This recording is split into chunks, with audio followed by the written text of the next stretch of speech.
Mengapa kita butuh Al-Quran? Tapi untuk mengisi rohani, kita tidak bisa ngarang sendiri, nggak bisa buat-buat sendiri. Allah turunkan.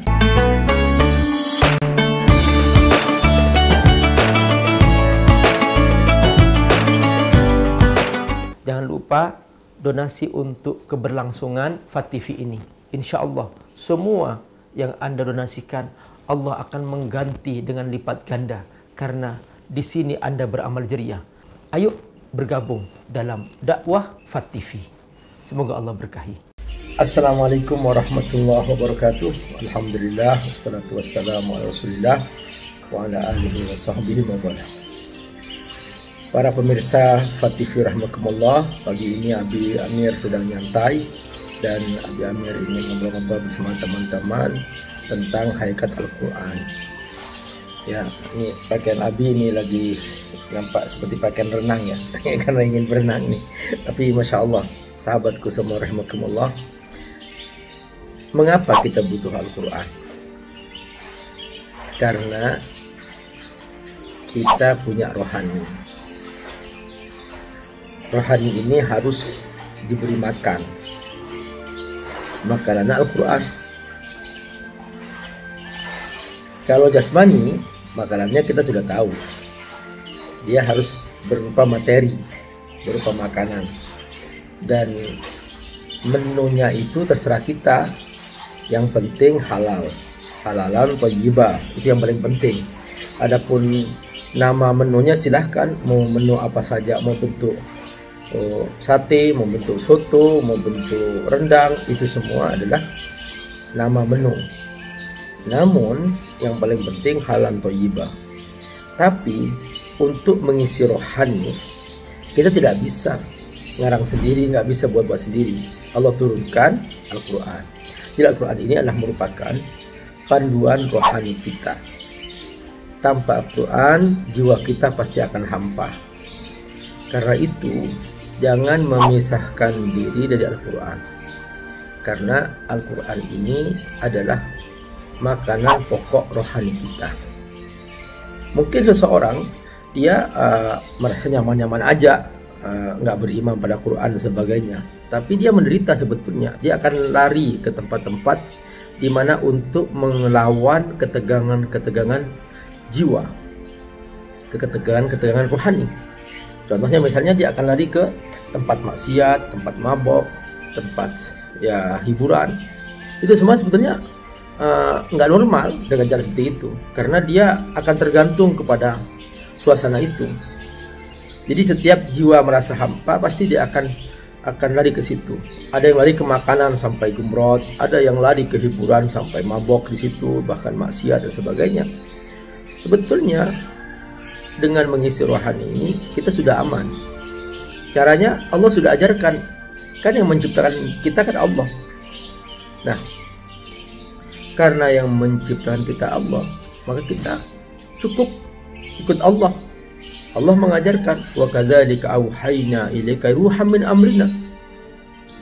Aku sudah beri Al-Quran sebagai roh, kata Allah. Jadi kalau HP kita ini harus ada software, ya software kita yang Quran. Itu rahasianya. Makanya jangan memisahkan diri dari Quran. Jangan berusaha menjauh dari Quran. Sebab semakin seseorang menjauh dari Quran, otomatis pasti dia akan mengalami ketegangan-ketegangan. Tidak bisa bagaimanapun caranya. Tidak bisa dengan fasilitas mewah. Disangkanya dengan membangun rumah mewah, luas, ada kolam renangnya misalnya, pasti bahagia. Enggak juga. Banyak orang stres di rumah itu. Banyak orang bunuh diri di rumah itu.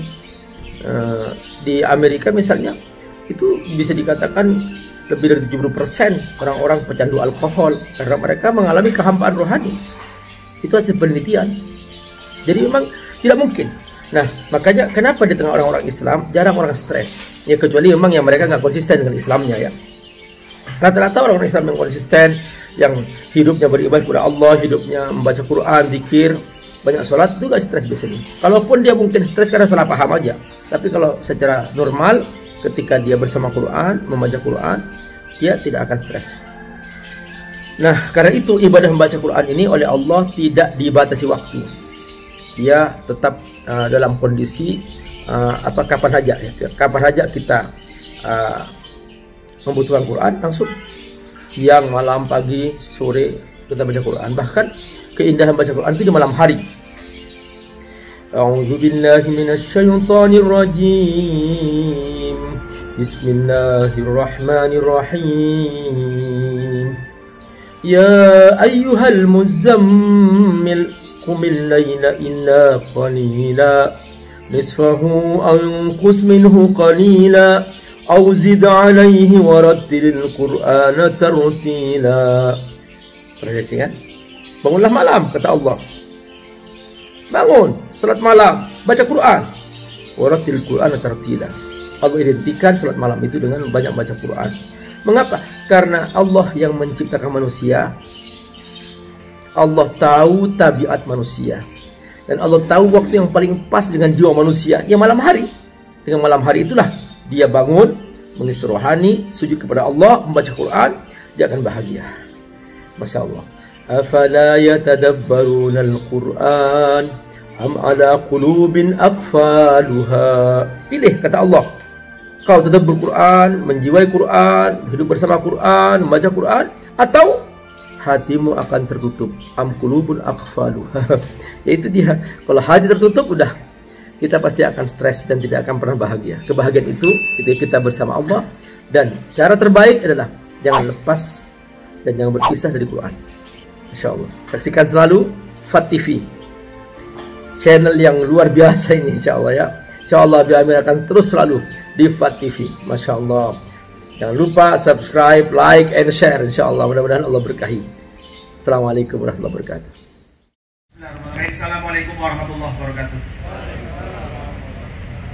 Alhamdulillahirabbil alamin wa bihi nasta'inu ala umuri dunya waddin. Wassalatu wassalamu ala asyrofil mursalin wa ala alihi wasahbihi ajmain.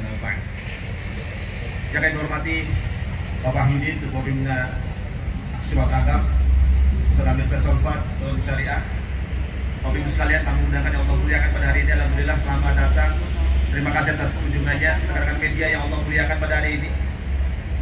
Kita bersyukur Allah berikan pada kita kesehatan, Allah berikan pada kita kekuatan untuk terus bergerak dalam amal soleh terbaik kita untuk membersamai umat yang saat ini terus masih mendapatkan banyak cobaan untuk mampu bertahan, mampu terus bertumbuh dalam kondisi yang semakin hari semakin susah kita rasakan.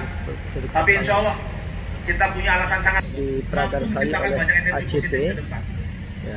Tapi sekali Allah muliakan. Insya Allah, ayo teman-teman semuanya. Saat ini kita sudah masuk di pekan pertama bulan Agustus. Semuanya bergerak. Pekan depan kita akan bersama-sama. Kita nggak tahu apa yang akan terjadi ke depan.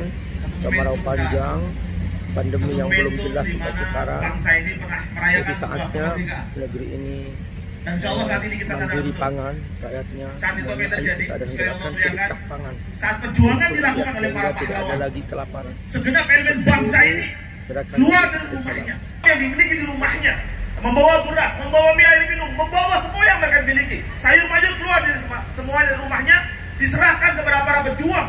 Dititipkanlah pesan di sana, dititipkanlah harapan-harapan di sana, doa-doa terbaik bangsa ini. Semua mengangkat tangan ke langit untuk meminta pada Allah supaya bangsa ini menjadi bangsa merdeka. Dan luar biasa, orang mengatakan dan dengan bambu runcing itu kemudian bangsa ini merdeka. Titipan doa-doa itu yang dititipkan. Tidak hanya sekedar barang yang dititipkan, tidak sekedar beras yang dititipkan, tapi amanah-amanah doa, harapan-harapan umat Islam, semua umat di Indonesia itu jadi nyata. Dan saat ini kita sedang dalam momentum untuk bergabung dalam Agustus gerakan nasional. Kita menang sejarah kembali. Hebatnya bangsa ini telah membuktikan kebersamaan. Lugas Pak itu sudah menjelaskan pada kita 4 potensi bencana.